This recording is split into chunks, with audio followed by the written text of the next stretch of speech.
How to be alive if you can't do that.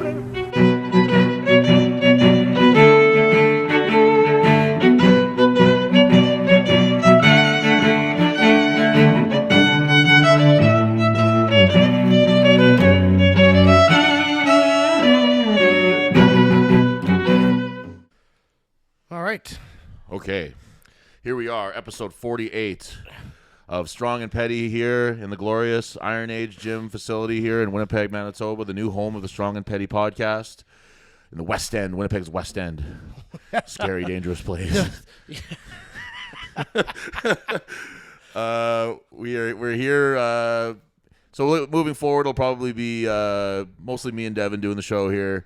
Like we said, Beeks passed away tragically last week, so we're going to get guys in and out here just to kind of sit in, especially now that we're in the gym here. We have, you can see maybe you can see on the camera there, Thrones is hanging out in the background. There's all kinds of people here who Got are a couple women lifting back there. Yeah, absolutely. So we're gonna kind of get guys coming in and out just as they're available and as they're hanging out in the gym. Yeah. Today we have a pretty heavy selection of Q&A questions that we actually got some really good ones. Speaking of scary West Ends. Yeah. So and this is gonna roll into our questions with the Keystone meet this weekend. But we get to this weekend, and Danielle's not a fan of elevators. Elevators? Yeah. And I've been having issues. My claustrophobia has been getting worse. Elevators freak me out. And I'm like, whatever. So, Danielle, we're taking the stairs. Yeah, I could use the stairs anyways. I'm fat. So we go up, whatever it was, 4 or 5 flights of stairs because we had to get from the parking to the 3rd floor. Get to the top of the stairwell. There's needles everywhere. Doors are locked. Where was the show? Porter's Place Mall. That's where the competition was? Yeah. Oh my God. Yeah. So the stairwell. If you're not familiar with some of the ups and downs of living in Winnipeg, Porter's Place is not a nice mall. Dude, that thing's a shithole. Yeah, that's not a nice place. I haven't been there in years, and I know why. No, that's where it was. Well, yeah, venue was actually really nice. I'm sure it was. Yeah. I'm sure the venue. They have nice, that almost gave me like Burton Commons Theater type vibes, but a little smaller. Okay. It was really cool. It looked sharp on the videos. Yeah. But I get up there and I look down. I'm like, we can't get out of the stairs. And they obviously have it locked for a reason because you can get into the stairs from outside. Mm-hmm. So full of meth needles and what. I'm like, for shit's sake. So back down the stairs, hit the elevator, come back up. Jeez. Yeah, that mall's a shithole. I understand why there's no stores left there. You walk through there and the plants, you got nice little plants everywhere in the center. You can tell the bodies are just people lying there and sleeping during the days, and just not a nice place security everywhere. Yeah. High, drunk, whatever. Yeah. There's a classic video of someone that I want to say it was on Tosh.0 even or something. It made it to the big leagues of viral videos of a guy just taking a dump in a plant in Porter's Place Mall. So yeah, if you're not from Winnipeg, like I said, it's a very important place to Winnipeg history. It's a shithole. But congrats to Lex, who had a big showing at the Keystone meets. She was between the two of us, she was the only one of our gyms that was there. Yeah. So congrats to her for having a great day. Do you want to give the rundown a little bit? Yeah, she did really well. I should know her numbers off heart, but I don't. I know her deadlift. She had a big deadlift. Yeah, she hit a 303 or 148 bench, which was a comp PR, not a gym PR, but comp PR. Right. That's what we're aiming for. Squat, I know she hit over 300. I think 303. She'll kill me for not knowing that. But her deadlift, she hit 382.5, which actually was the biggest woman's deadlift there. Right. Michelle is definitely capable of more, but she had some hip issues in the back, and we were trying. She just couldn't get her lift. Michelle Kay? Yeah. Oh, okay. Yeah. She did lift there. Okay. I Yeah. didn't know that. She's pulled 450. In the past. Wow. Yeah. That's right. I think I've seen a video. Yeah. But she just couldn't load up her hips. She tried sitting back, and she's in so much pain. She's somebody where I know that Michelle is a hard-headed person. Yeah. She trains the way she trains, and that's that. But she's somebody where I think if she took the foot off the gas just a little bit, and I'm not saying compete less. I'm not saying in terms of competitions, but just if she just took it a little bit easier on her body. I think that she has a tendency to think that there's one speed and that's go. She's balls to the wall. Right. And I know lots of people like that. And she came into the show with 4 days. She got in there 4 days for the show. Right. So she's like, I didn't peak for this, but let's just send it to and I fucking love that. Yeah. I love that attitude. I love the idea of just whatever. Yeah. I'm going to fucking compete. I don't really care how I, how quote unquote prepared I am for it or whatever. If you stay ready, you don't have to get ready. That kind of shit. It's actually our sponsor calling us. Oh, Jeremy Wiens. There you go. Jeremy Wiens Realty, guys. You want to put him on? Oh, yeah. You know what? Yeah, throw him on. Hey, Jeremy. Good. You're on speakerphone on the podcast. On the podcast. We're talking right now to our favorite realtor in the whole wide world. And I was calling about a property that I was talking to you about earlier. So. Amazing. This Yeah, guy's never off the clock. I got that pro forma. Yeah. Once I'm done the podcast, I'll give you a call and we'll get back at it. Say hi to the guests. Hey guys, enjoy the podcast. Thanks, Jeremy. That's awesome. All right, we'll chat soon. Sounds good. Bye. All right, bye. How perfect is that? The man himself, Jeremy Wiens of Jeremy Wiens Realty. Yeah. Yeah. So that was We'll get a little bit more into the Keystone Show because some of the questions that we had were asking about there, that. Yeah. So we'll get into that a little more. Yeah. So her deadlift, she hit 3 to 2.5. Right. And I think it was 3 to 2. And then she's like, I want 400. I'm like, I don't. She's like, I can't get it clean, but I'm like, I don't give a shit. Get it above your knees and hitch that mofo. Sure, yeah. That was the goal. Like I was standing there, Gordon, Pat were there, and we were all ready to just cheer our hearts off if she got it because I knew it wouldn't count. But I'm like, no, who cares? Because it's going on the gym wall. Because in strongman, hitching counts. Yeah, right. Yeah, and she was like, man, like this close to the top of her knees. yeah. But she's like, I can't believe I broke 400 off the ground. That's great. Yeah. So and she weighed in at 66 kilos. Their system was very weird. Like with the Keystone points. Why don't we, let's get into that a little bit. Okay, so let's open up with one of the questions that we had. Yeah. Well, before we get into like too deep into it, I'm gonna say hats off to them. Okay, they put on a great show. The weight room was really nice. They had the warm up room. They had a bunch of platforms. The production was really nice. They treated the athletes really well. First cash show in Canada. So it's kind of like they're taking a page in our book. I feel like giving cash back to athletes. So the intention behind it, great. The execution, they did great. There's going to be things they can work on year to year. Right. But I mean, I know we're a little hard on them sometimes. But you know what? Hats off to them. They brought it together and did the best they could. I think was what for the first show. They're going to have. I'm sure they'll have a ton of feedback to work on next year. So one of the questions that we got was, what were the thoughts on the Keystone? And to paraphrase the question a little bit was the way that they selected their winners. Oh, shit. Which I think is a little bit of an issue. Yes. So they kind of like, are you familiar with like the Sheffield powerlifting competition and how they do that one? No. Okay, so that's basically like a giant powerlifting record breaker show where people go in there knowing that like the openers, I think like everyone's openers at Sheffield this year like broke world records. Like it's just insane. Yeah. So, but what they do is they set you up so it's actually like an open competition in a sense. If I have this wrong, sorry, but this is what I think. This is my understanding of it. It's an open competition in a sense where like the winner was the person who had the best percentage of the world record.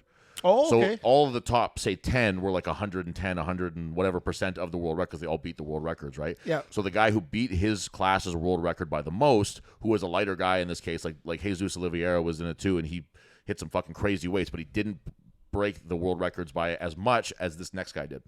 Percentage wise. Yeah. So that's how they did that one. It's a very interesting way of doing it, and it works. So far, it works. It's pretty cool. So what the Keystone tried to do was set themselves up in kind of a similar manner, which I think a really simple way to do it would have been do the exact same thing with the provincial records. Yeah. That seems like a slam dunk to me. What they did instead was that you had to have done last year's provincials to qualify for this show, which again runs into, we talked about this last time, it runs into the problem of you don't have to do every provincials. Yeah. So not everyone did last year's provincials. Yeah. So there was already a very limited number of people that it was choosing from. When they're saying it's the best of the best lifters, maybe not, because not everybody was invited that should have been invited. And then what their scoring system was how much you improved your GL points. Don't know what that means, but that's just I don't understand whatever their formula is that they use. However much you improved your GL points from that provincials to this competition, which is not good. That's not the way to do it. Because what we saw on the women's side, and this is nothing against that lifter because I don't know them from a hole in the ground. Yeah, I met her at the back. Super nice girl. I'm sure. Yeah. What my understanding is that she was hurt at last year's provincials. Yeah.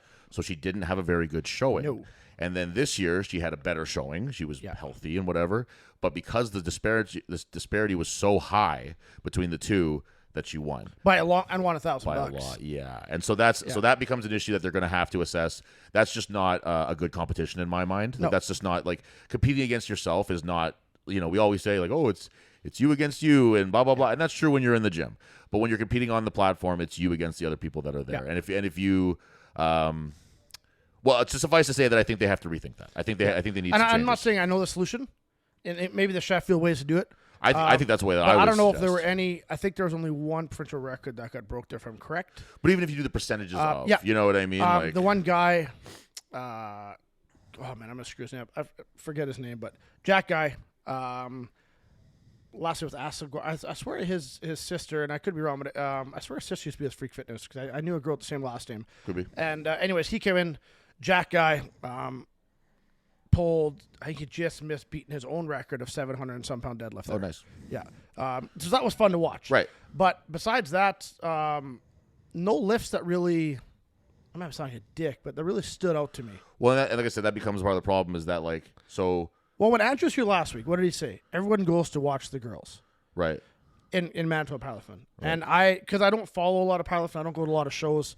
I kind of remove myself. I'm not like I was ever part of that team. It's not my thing. Mostly because they didn't let me compete.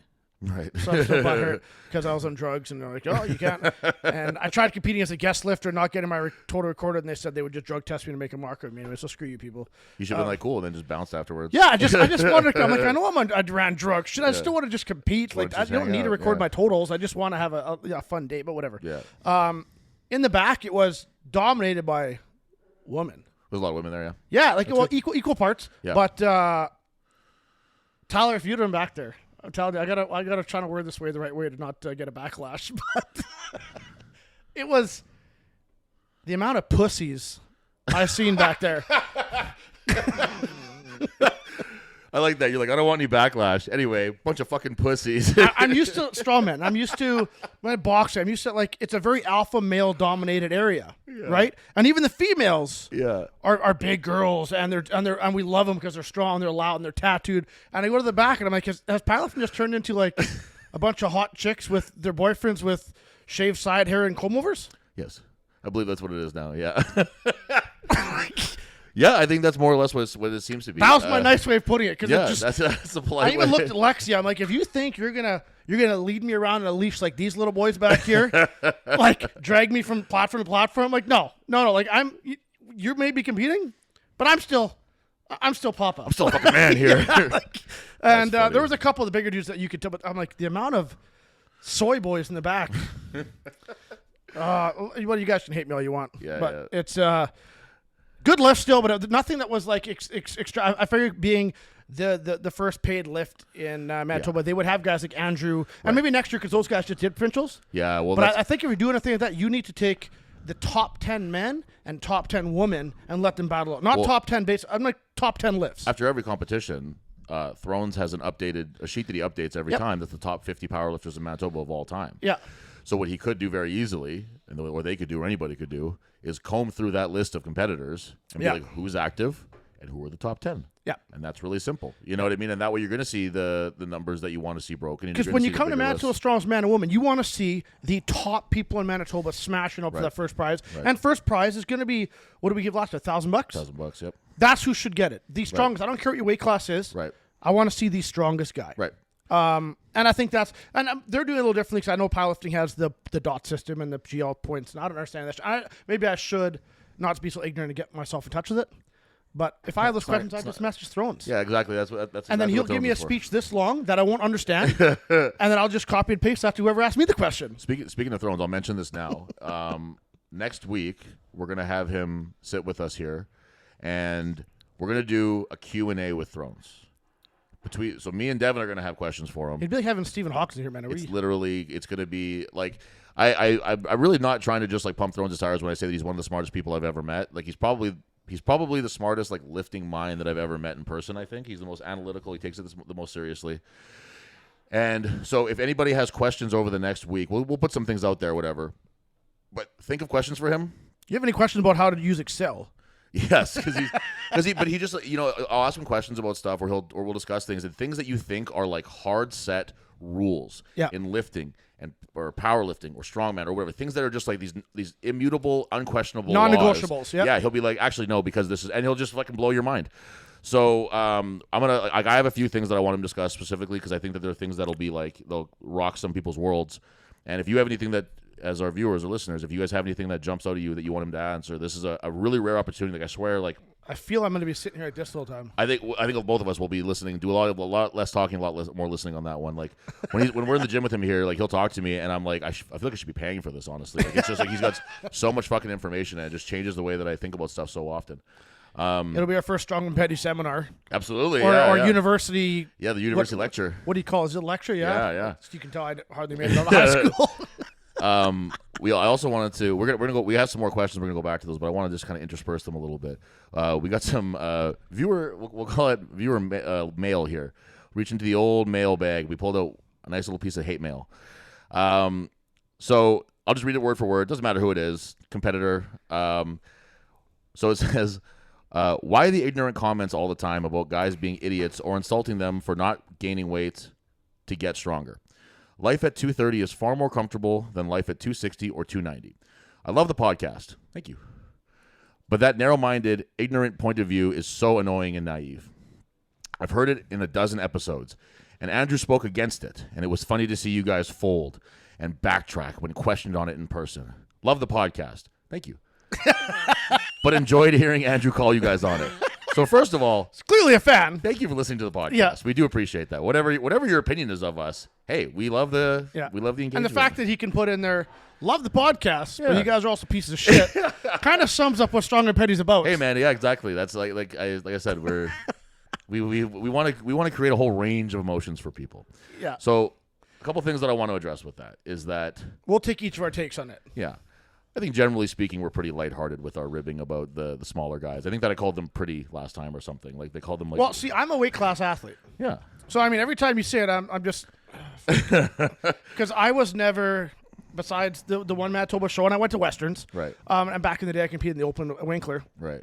I realized at my height, I wasn't going to...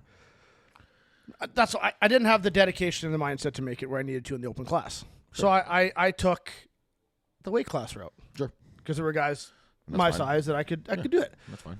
Is there weight class in the jungle? No. No, there isn't. There's also no CPAPs I in the just jungle. said, go to the Keystone Show. I want to see the 10 biggest guys, not the 10 weight class guys. Right.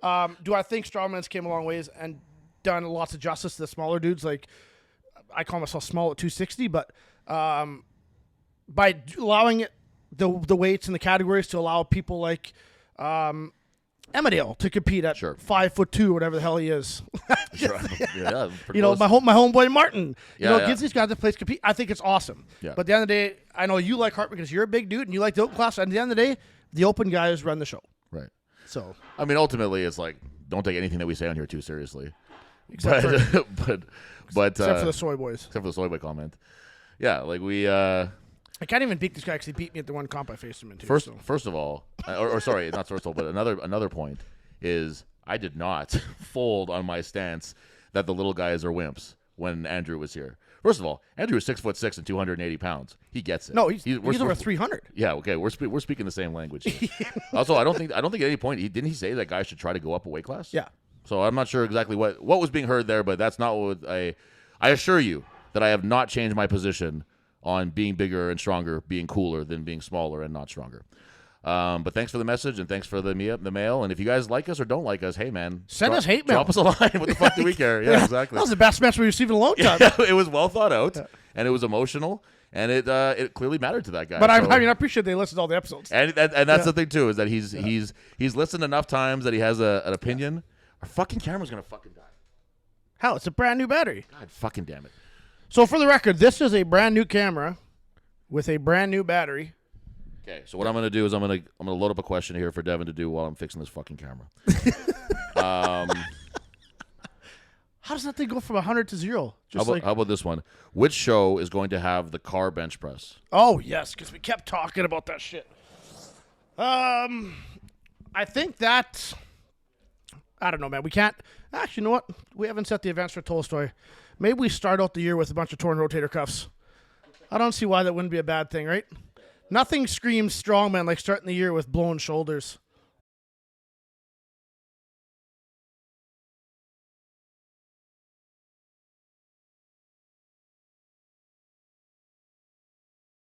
The thing I was trying to think of that too is, you know what? That might maybe Tolstoy. Maybe I'll line it up that Tolstoy is the car bench press. That could be. I think by because we're on grass, it would be. Yeah.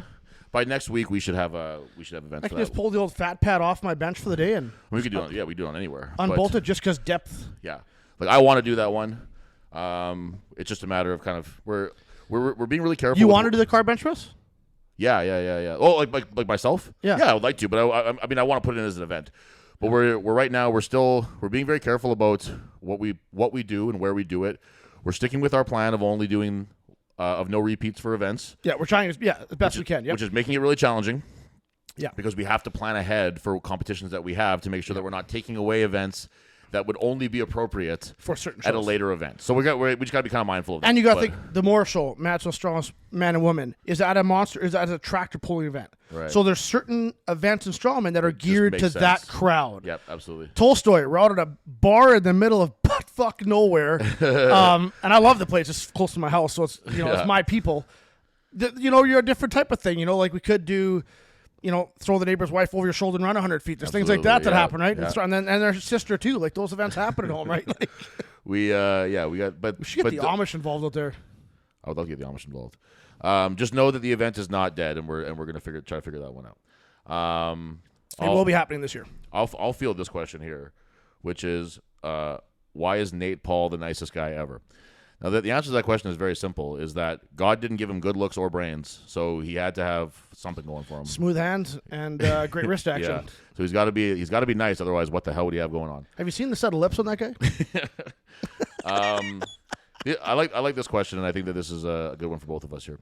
What are our thoughts on the upcoming What are our thoughts about the competitive landscape on the upcoming season? So like who do you see making a breakout this season, or do you have guys that you think who's the next pro to come out of Manitoba in your mind? Oh man, I see. I don't know your athlete, Ladanian. Young kid, strong as deadlift. I don't know how his press. I've seen his press a little bit on the video, but I don't know if he will. I don't know if strongman's his. I don't know if that's his thing. I think it'll be maybe a thing. There is. I don't know. You got Blakely. Is Blakely coming back? He's doing the log competition. Like Blakely's a guy that if he can get his training to click without an injury, he could very easily go really well at nationals and win. A guy like Pat could turn pro at the Arnold possibly, or this season, or nationals, or OSG. Yeah. Dan's already pro, so he's out of the equation there. Langlar, if he can bring his shit together real quick, which I think he can, he could be pro in his first year. Do you see anybody from Manitoba going pro after this season, or do we need more time? I could see after the season. Yeah. Yep. I could see. To be honest, I could see Pat being pro. I could see Andrew being pro. How does Pat do it? What's his path? Man, I don't know what your pro status ends up at Arnold's. Is it top? What classifies you? I think you have to win, right? You got to win. So I love Pat, but that's a huge ask. That's a huge ask for absolutely anybody. You'd be the best in the world at 105 amateurs, which he's got potential. Right. So maybe he has to run into a pro-am and try placing halfway up. Yeah, which I think is doable for him. Yeah, Westerns, 105, if he feels like doing that again, maybe, or he goes to Westerns. I think he would have to do regular Westerns for it to qualify as part of the Open. So I think he has a harder path in a sense. A guy like, it's doable, or he runs nationals again, and I think he has. It was a stupid, overexcitedness bagger that cost him his pro card. But the other guy who won first could have also screwed up an event that would have even put him further ahead. I always got to watch what I say. Of course. Yeah. I think Andrew could really turn it on this year. Yeah, I think that he's a guy. I just look at what he hit here for log this week with you. He just missed the 300. How many times has he done log in his life? A couple times, if I were to guess, probably. Yeah. We did sandbags on Saturday. Saturday. Yep. I don't know if he told you about it. Yeah, he did. Yeah. And he almost got the 60-pound bag his first time out. Yeah. At 15 feet, he was just hitting the bar. Right. He needed a couple inches. Right. I couldn't believe it. I'm like, and I was just teaching him basic technique, and it was just improving every throw he'd get. I'm like, this is stupid. He, we did a little impromptu log seminar here, and he came out and we were just doing basic technique stuff, and I kept putting more weight on. He kept just smashing it. And I was like, fuck it, let's just see what you get today. And he got 275 pretty easily. Yeah. And then we put 3 on, and he just missed a little bit of the leg drive on it. Like, if he would have had a little bit more, I think he would have gotten it. And that's just a matter of just But you get 2 to 3 it. months of getting underneath that log. Yeah, absolutely. He'll be right up there. My brother-in-law, Brian, obviously a little biased. He's got really potential. Yeah. Big guy as well. Yeah. Not 6'6", but 6'2", 280. Strong. Don't 6'6". Yeah.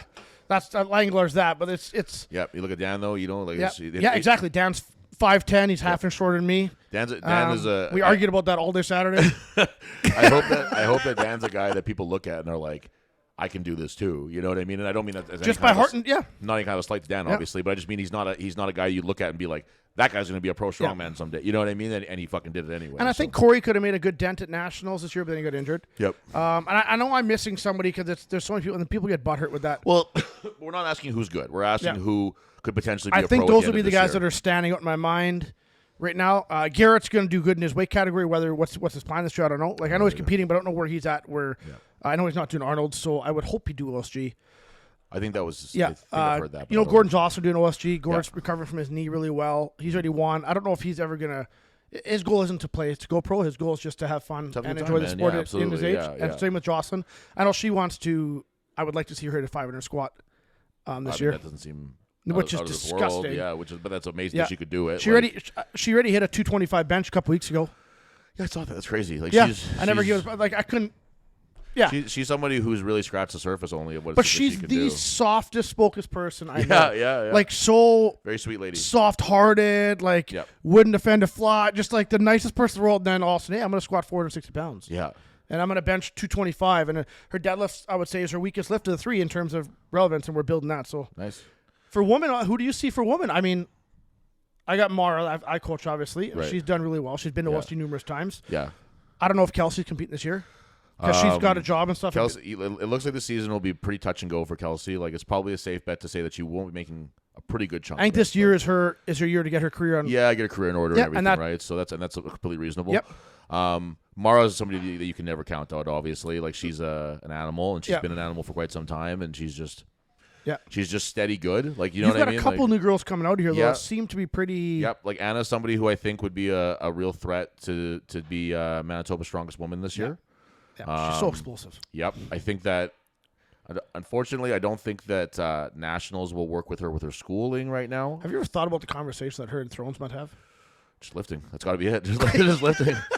And I love both of them, but I'm just like, man, I don't know. I hardly talk to my wife, so I couldn't imagine how in-depth those conversations get. I went and watched her and another member of our gym here went and did a Olympic lifting meet. Yeah, it's the same day as Keystone, and it was very fun to watch, and they both did really well, and they both got their qualifications for nationals and stuff, so that's great. I got a ton of new girls showing up to the novice show I just told you about. That's fantastic. So I'm seeing names pop up that I've never seen. This is great for the sport in Manitoba. So I would say that Anna is somebody who could be, I think that Anna and Mara, if I'm just picking two names off the top of my head, would be our two women who are going to battle it out for Manitoba's strongest woman. I think I have a couple people who are starting this season who would be interesting to throw in the mix. Yeah. Rose is somebody that I have here that she's... Yeah, I can't count Jocelyn out either for... No, Jocelyn, and that's what I mean. Like, there's people I think that right there could be your podium. Sure, yep. Rose is really good. Like, she's... she just goes away. She went on a trip to Mexico for 4 weeks, came back, and just, like, hit, like, her just matched her old log PR, and she's hit, like, 220 for 40 feet on the farmers a hand and stuff. Like she's very, very strong, and she just needs a little bit of time, and we're gonna really have something there with her. But the women's team is gonna be really, really good this season in Manitoba. Finally. Really looking forward to it. Really, till a couple years ago, it was just Mara. Yeah, leading the sport, Mara, trying to get and then people Mara in. And Anna. Yeah, and then Anna's always. Yeah. It was Mara and Anna, and then now finally, it's a nice feeling. I think we got some guys like Lane. Huge potential, big guy. I know Schwint's doing nutrition now. Seems to be working really well. Yeah. I don't talk too much about nutrition because that's not my business. I don't even ask him what he's eating. Right. But if we can get some hard pack training, he's got a busy job and he's got some other stuff in life that he's busy working. Right. So he's he's my boy. Yeah, of course. Yeah, no, there's a few guys. So we got a couple of them. Nate's a guy who could really do some work if he I had a girl reach out to me. Fuck up and starts listening. Yeah, I had a girl reach out to me from the pod yesterday wanting to get coaching and start lifting and doing strongman. Amazing. I'm like, she's like, where's the comps? I'd like to come out once a month, once or 2 months, get an in-person session. Nice. Awesome. I'm like, hey. Yeah. That's great. Yeah. I'm not too far from that last one, but part two to that question was, who do we see taking over Dan's position as the big dog in the amateur open? Because he dominated every competition. He would dominate every event of every competition. I would say in the open. In the open, specifically. You're gonna have Brian and Andrew fighting that out. Yeah, I would tend to agree with that. Yeah. I think that Nate's a guy who can come in there and do some damage if he wants to. I skip. Nate's got a lot of potential. I don't know why I skip. Jeremy, who's just in the background here now too. He's his numbers have been going up really well. We started working together recently, and he's a guy who's had all the drive and desire. He says he wants to go pro, and I believe him. Yeah. He just needs a little bit of time. He's a young guy, and he just needs. If we're talking open, because Corey's moving out to Ontario. That's true too. That's a real shame, but that's going to be a big blow to our scene. But yeah. So I would say you're going to have Andrew, Nathan, and Brian will probably be some of your top runners the Open. Lane will be in there.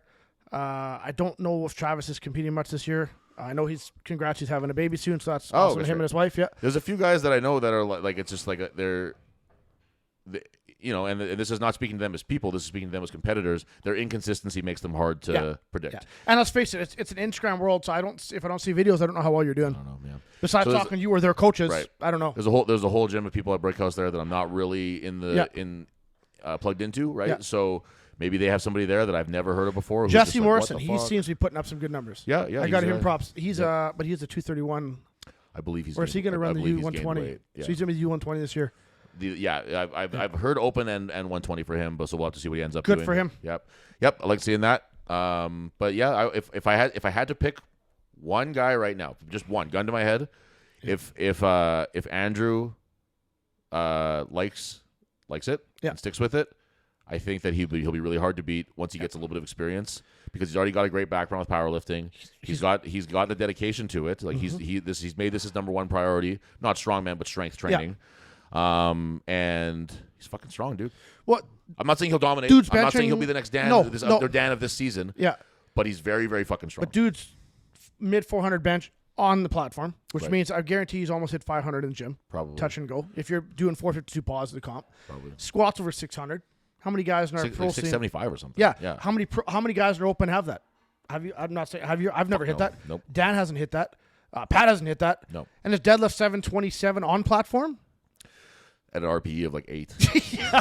So I would say if he can get together, I know he's got a great coach from what I hear. He's been with him for 8 years, something like that. Yeah. So I offered, I'm sure you offered him, I said, hey, you know what? I don't want to be your coach. You keep your coach. He's done well. Yeah. But if you want to learn technique, I just come want out and either train here scene, or come out to my gym. I said, I would gladly trade sessions with you. I had a lot of fun with him on the weekend training. Yep. And he listens to everything. Yep. Like he's so just in. No, what are you telling me, kit? And he just does it. Yep. Does it. So I think that he'll be a real boon to our whole competitive scene. I think the novice is going to be way too light for 6-7 of our competitors. Yeah, just getting your foot in the door. You know what you're going to do, right? What else do we got here? Okay, so this is a little bit more of like a training based question. Yeah. And we can use this as an example. Use the Arnold's coming up as an example for this. Yeah. So let's pick an event. So the question was, how specific do you train for comps? And it says, do you ever peak an event? I mean, the short answer is very specific and yes, but let's get into that a little more. Yeah. So let's use something like because you and me have different styles. Yeah. Similar probably, but different. Let's use an example like the squat. Yeah. Because it's a very specific thing. That it's for anyone who doesn't know, it's an Anderson style squat. Means that you're starting from the bottom, and it's also a machine. It's like a lever squat. Yeah. So it's not a typical one. Yeah. So what have you been doing with Pat to get him ready for that? I think we're close enough now that you don't have to. So what I've been doing is we have been doing bottom up squats, SSB bar. We tried it with the regular bar because that's just going to be there. But the pain in the shoulders and it wasn't worth. I'm like, I know you can get to the bar at the comp, so let's leave that shitty feeling for there. Let's not get your biceps all, your tendonitis ripping up over just getting ready. So we did SSB, which is hard, and I'm hoping it's going to be easier day of because there is no stretch reflex coming out of the hole. Right. So we've been doing a lot of bottom up squats. I would rotate it in, rotate it out because if we did it for too many weeks, it was too much. For sure. We are setting up the car squat tonight. Okay. I have to head out after this. I got smash your phone, so I got my whole night changed. So actually, I didn't have time to set up tonight, but I restructured everything. My workers brought other workers home to help me out. So I'm doing that tonight. If you guys want to come up, okay. This weekend, I'll have it available. Okay. So that's what I've been doing. Just working. So you're getting back to the question. You're getting very specific. Very well. I figured, in my mind, Pat's going to aim for 2 major comps this year. Like 2 that'll mean the most to him. And it'll be the Arnold's, and I would expect it, he hasn't confirmed, but I would expect to be OSG. Sure. And really from what I've learned in my lifting career and following different coaches and all the literature, you can only really peak 2, maybe 3 times a year to get a really high peak because when you peak really high, you got to go back down really low to get that base built up again. So I've really been peeking him for that squat because I think it's something that we can get a couple reps at. Have you done anything with knee wraps at the bottom coming out of the hole yet? Dan didn't like him, so we didn't stick with them. He found that he had really had a hell of a time getting himself into position with them. Yep. And it wasn't maybe with more practice, maybe with more time, maybe with like experimenting how tightly we wrap them and stuff. Yep. But he just felt like if I put on a really tight pair of knee sleeves, I can get myself into position better. And he wasn't he was losing position trying to get in with the knee wraps. What I realized, so we ditched those. Thinking now is, and I've told Pat this, is odds are his first rep of squat is going to look more like a good morning than it will a squat. Probably. And thinking about that, maybe I should have programmed more good mornings in leading in the prep to get that ready. But I think most people coming out of the hole, even when I do pin squats, your first squat looks more like a good morning than it does a squat. And then you get your positioning, and then you can bounce more off that because then you can. I think you'll be able to bounce out of the hole after that. I don't think so. Like you think it's down, you got to wait for. I bet but if it you hold is. tight, you got to your stretch reflex. You still get it, yeah. It lasts 4 to 6 seconds. Unless they make you hold for 5 seconds, Yep. you're going to be fine, right? It's like the card down. If you're smart with it, you can stay tension. Right, yeah. And take your breath at the top, go down. So that's what I've been doing with him for the squat. I do get very specific leading the comp like this, and I do try peaking each lift to a degree. You're not going to peak them all exactly to the top because you have too many variables. Right. Like you can't peak the squat, the deadlift, the overhead to a degree, but then you got to add the moving in. You need speed, strength in there. There's a bunch of things, and depending on the caliber of athlete, if this is an easy event for Pat where I know he can run with that weight, then I'm not going for top peak strength. I'm going for more speed strength. I need him to be able to go longer and his conditioning work. So really, in the Arnolds, you got how many events are we running? 6 events if you make the finals. Something like that, yeah. Over being able to run fast, being able to lift heavy. It's so much so many variables. You can only do so much. That was when we were training for Dan stuff. We didn't do anything to do with the finals events because you got. The only thing I've done is added farmers in. Yeah, so I didn't even do that. So he can move with the rings. You got to get to the farmers, or you got to get to the finals. Yeah, you know what I mean. So it's going to be so insanely difficult. The competition of the Arnolds is so fucking stiff. Yep. That I was like, we'd be much better suited to just train the stuff that will get us there. Yep. And if we're getting your squat up and he's a good deadlifter, I'm not worried about his skill diminishing with the deadlift. He's not going to get weaker in his deadlift. Yeah. By not doing it, so we're not too worried about that. See, I rotated deadlift still in, and I did farmers as conditioning work. Yeah. See, we did. I didn't. Because I know Pat's hands are small. He struggles with the grip. That'll help him with the rings, though. Yeah. The rings. So, but I'm like, you need to. Yeah, and moving events haven't been his forte. Right. So I have had those in consistently. As conditioning work, and that's so just knowing him as a light and speed, an and then some heavy. Yeah. So then he knows. So his body's not. He grabs those rings and the pain digs in your hands, and he kind of gives up. No, you know it's going to be heavy. That's it. Well, so to get Dan ready for that, I've just been putting a cigarette lighter to his hands and just burning his hands. Go grab those hot meth needles. Yeah, exactly. All those hot spoons in the parking lot. Yep. Hold them in your hand. Kick him in the balls once a day to get him used to the pain exposure. We call it. This battery's dying on us. Too. Holy fucking shit. Okay. Anyway, well. We got time still. Okay, so for the squat for me, for Dan to use the same kind of one, so we're being much less specific with that, and much less specific than I would normally be with an event, because we started doing the pin squats, and that was when every time that he would start trying, like you said, you get into kind of a little bit of good morning position, he would start initiating the squat, the bar would slide forward, and now he's doing this weird out of position good morning. Yep. And that's when he hurt his knee. So we decided, fuck that shit, and we're just doing squats, just regular squats, and not even that heavy, because it's just we want to keep his knee healthy. Yep. We want to keep him in shape, ready for it. Like he's not going to get we're what 2 weeks out now. We're not going to get him way better at squatting in these 2 weeks, whatever. So we're just keeping. We're 10 days out. Right? Yeah. There you go. So we're keeping him moving, keeping him feeling confident with his squatting, and then whatever's there the day of, that's what's there the day of, and we're fine with that. Something that I did with him where we did get much more specific would have been the press medley. Yeah. So 6 implement press medley. So 6 implements made it very challenging. Disgusting. Yeah, 6 made it tough. So there's a couple things that I was pretty confident that we didn't have to hit very often, which was the keg and the sandbag. The weight for those are both relatively light for those implements.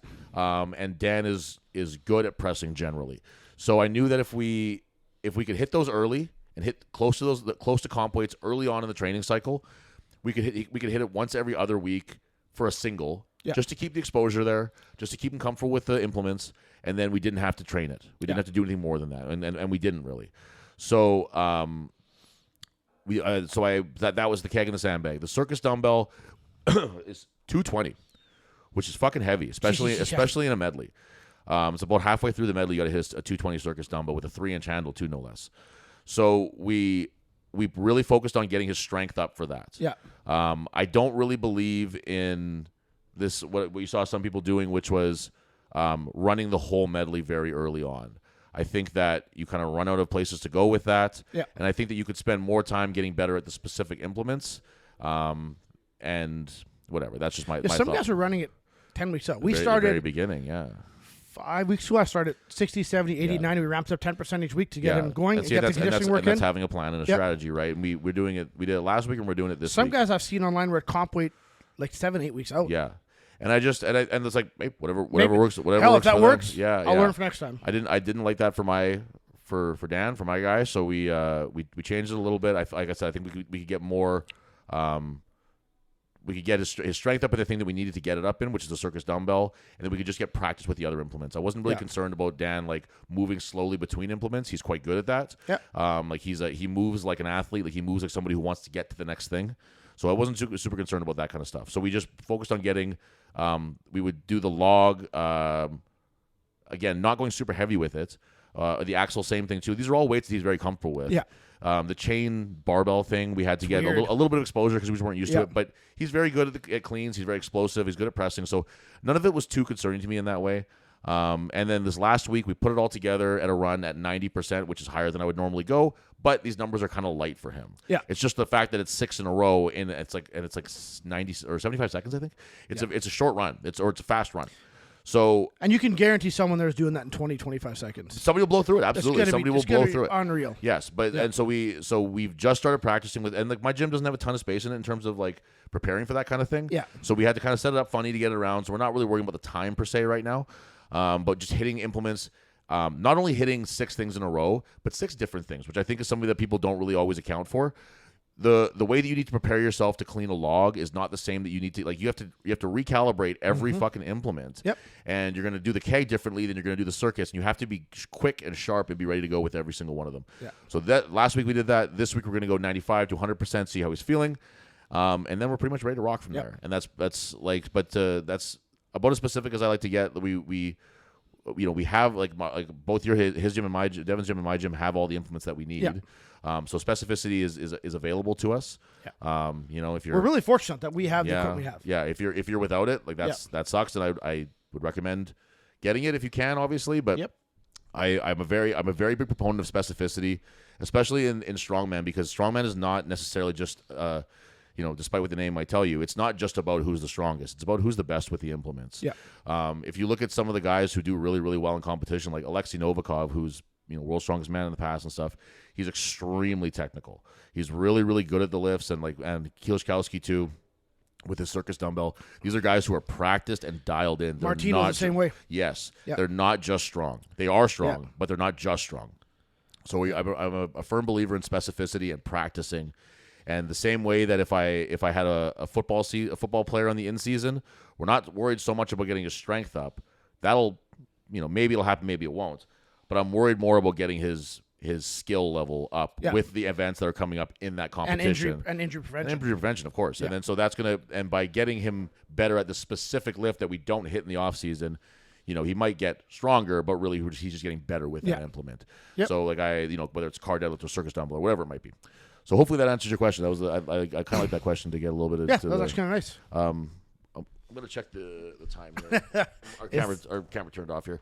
Devin, talk about the bathrooms at Keystone. Oh yes. So let's see here. We had a question from our biggest fangirl of all. I'm gonna read it to you here. I'm gonna just look it up here.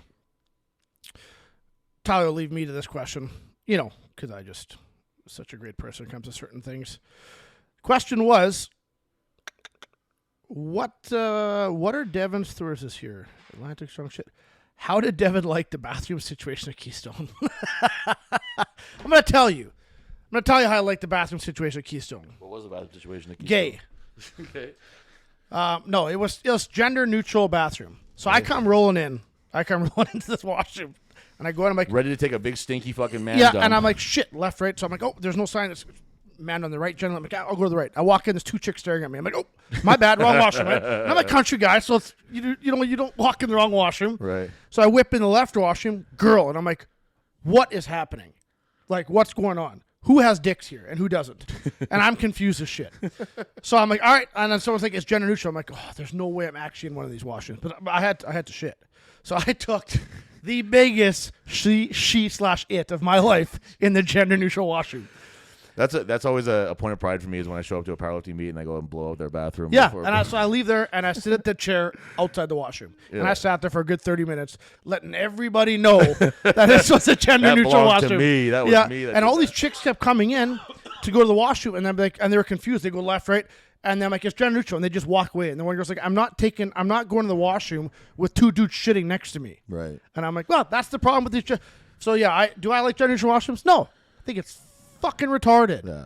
The problem with that, if you want to know my real thoughts on it, the problem with it is that it's like, if you're a gentleman, you don't want to be taking a big stinky dump next to some lady, and if you're a woman, why would you want to be next to a man taking a big stinky dump? And why would you want to be next to him? And also, as much as I say pretty girls don't poop, they do. They do. Why would a girl want to take a shit in a washroom and get out? And there's me and Tyler staring, and I'd be like, well done. Woo!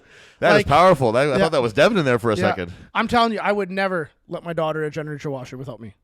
Well, there you have it. Yeah, there's too many creeps, too much retards in there. Too many creeps at powerlifting meets, if you ask me. So that's my thoughts on the gender neutral washroom. Love you for asking that. If anybody didn't know my thoughts now they do. The thoughts are out there. Yeah. I think that was as if this battery's about to die. This is we spent a lot of money on that camera. I don't understand what's going on. Yeah, I don't know what's going on. Like, that was a lot of money we spent on that thing. Because we made fun of Whiskey Tango on their shitty camera. Yeah, and ours is even shittier. So we buy our own, it dies. Yeah. So we've over the last little bit here, we've been finally getting around to getting our thank you gifts to our volunteers from Nationals. Yes. The people who've busted their motherfucking humps to make Nationals happen, so me and Devin could look like heroes and take all the glory for ourselves. So we scraped into what was left of the Strong Manitoba coffer. Yep. At the end of the last season there, and we went with Supplement King and purchased some stuff with them that we are giving to people. Yep. If you haven't gotten one, and you're like, hey, what the fuck, I helped out there. Yeah. Please let us know, because we're kind of going off of memory and off of our list that we have and stuff. So there is guys, like there's a couple in Thunder Bay. And I'm actually going to go to Thunder Bay in March and do Ben Thompson's bench press thing. Well, there you go. So I'm going to bring some out to them. Yeah. And I stuck my foot in my mouth with one of the people there already, so that was good. Just me being, they master, hey, like I'm Thunder Bay, I have this and this.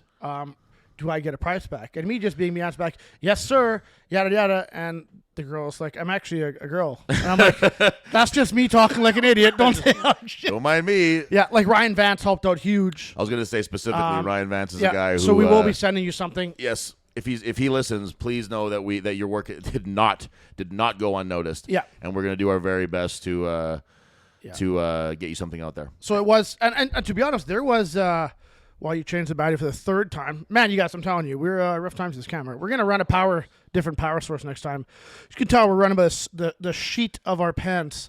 There wasn't actually any money left over after Nationals. Not enough to cover the volunteer bags. We actually had a bit of a surplus from a certain comps during the year. We budgeted every comp so tight and called in deals, and we got the sponsor and yada yada.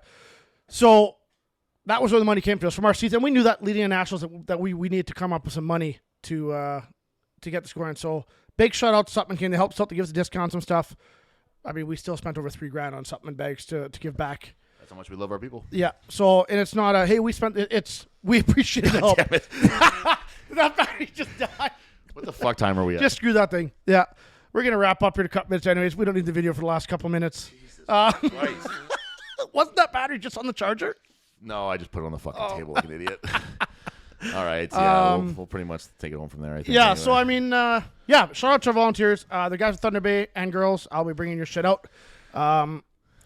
Nationals this year is out in Moncton. Yeah, absolutely. Yeah, Thanksgiving weekend. I'm getting mixed reviews on that. People are like, it's Thanksgiving. Thanksgiving's not as big in Canada. Oh, Thanksgiving? I hadn't heard anything about Thanksgiving. That it's on Thanksgiving. Okay, the only thing that I heard was that it's in Moncton. Yeah, and so their thought process behind it, which makes sense. Like, it's a long weekend. It's easier to get off work because it's Thanksgiving. But I think flights are always more expensive on Thanksgiving. That might be true too. I know I won't be making it out there, which I feel really bad because a lot of guys came and helped us. Yeah. But I already had booked my Florida trip. Right. Florida man. Yeah, I'm headed out to see my buddy Mike. and I'm ready to do an OSG, Arnold's, all the comps here. Like I can't afford a third trip. I think that I'm gonna go. Yeah, one of us needs to represent Manitoba. Yeah, I think that I'm gonna try to get out there. Yeah, it's not cheap to fly out there, that's for sure. Yeah. There are a couple of options. Like you can fly to Halifax and then take a train there and stuff. That looks like that might be a more viable option for me. But we're going to figure that out. But I want to go. I know there's a few of our athletes from the gym here who want to go. So I'd like to be able to get out there with them, and I don't want to send anybody out on their own for a big competition like that. Oh, weird. What? Well, there's no camera. Because I'm sending mine without it. But it's a choice. Either I have to hit OSG with the guys. Right. I'm not going to OSG. Yeah, so I'm doing OSG. Well, it's only 10 hours away, so it's drivable. Maybe I am, actually. Maybe Dan's doing that one. I don't know. It's drivable. Oh, there you go. Then. Yeah, it's 10 hours. But we booked our trip with some friends and our kids, and it was school, and we had to line up a certain time, and it just so happened. I would book our trip, and nationals come out. I'm like, I can't. I can't do both. Arnold's already cost a bunch. I don't have the money. I don't have the money. It's an expensive life being a coach to a strong. I'm going to spend 3 years of my coach income to do 1 year of competitions. So it's kind of like. Yeah, absolutely. Yeah.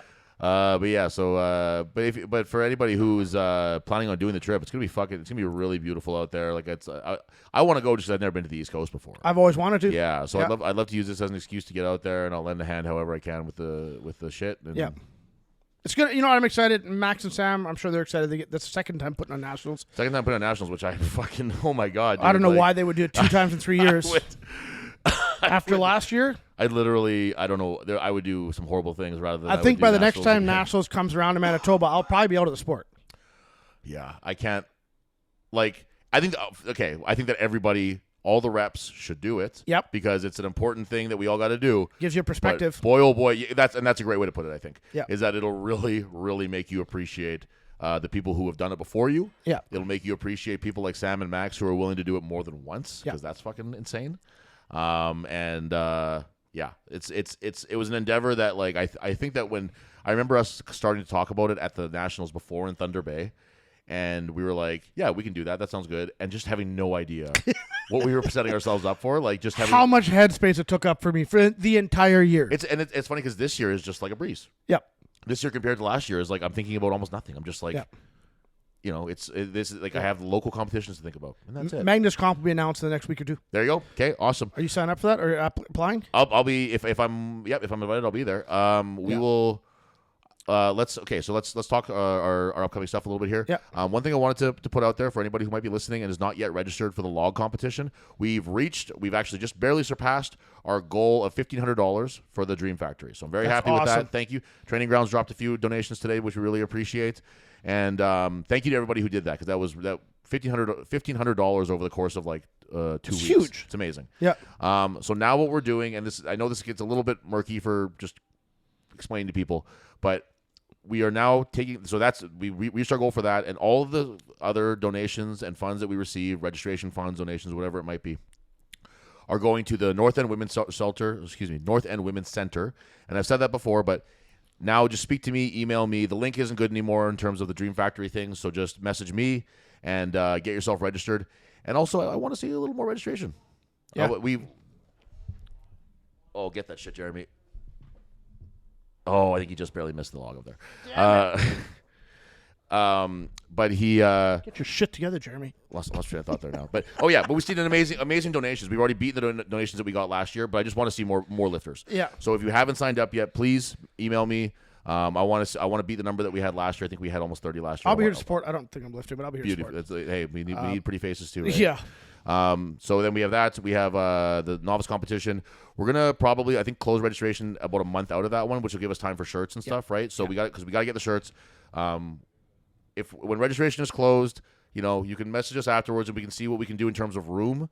You won't get a shirt, and you will be paying the same. And you will be paying the same, right? Yeah. So just get yourself registered early. Just don't think about it too much. Just do it. Yeah. It's a fun competition. We've got a ton of people who are going to be. Everyone there is their first competition. It's going to be really fun. Yeah, it's going to be great. Yeah. Yeah. We got Tolstoy, which is going to have events announced. Let's say we're going to announce them next week on the show. Yeah. Okay. Yeah. Well. Yeah. We'll have to recruit because I'm gone for 2 weeks. Okay, we'll figure that out. But we're going to recruit. Heck, we're both down the Arnolds.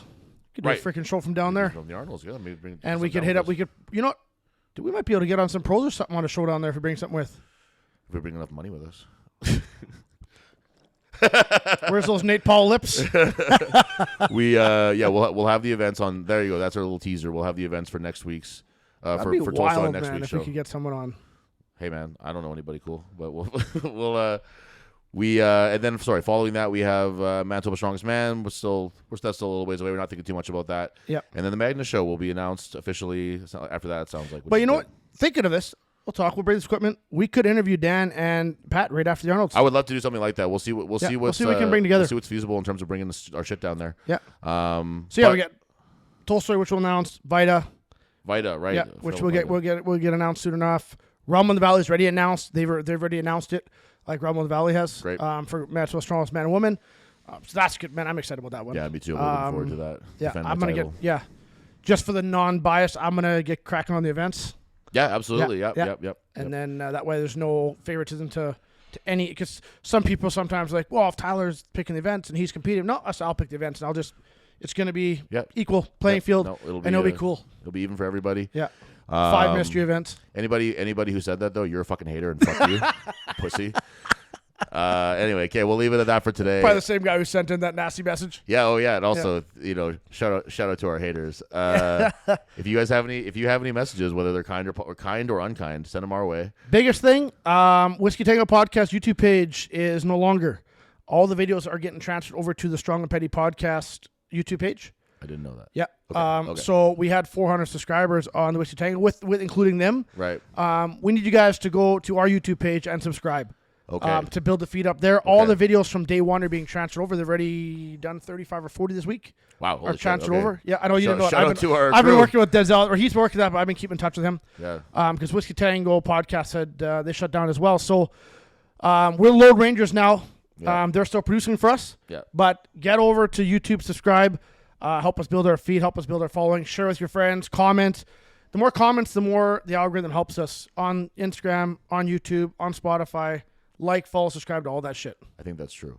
Yeah. And put in the comments questions for Thrones next week. Because all my comments about gender-neutral washrooms are definitely killing our algorithm. Put your questions for Thrones in the comments, and we'll also do a Instagram thing about that. Yeah. And until next week, thanks for watching, and see you guys after. Jeremy Wiens, realtor. Or before. Check him out. We'll see you when we see you. All right. And also Jeremy Wiens. Bye.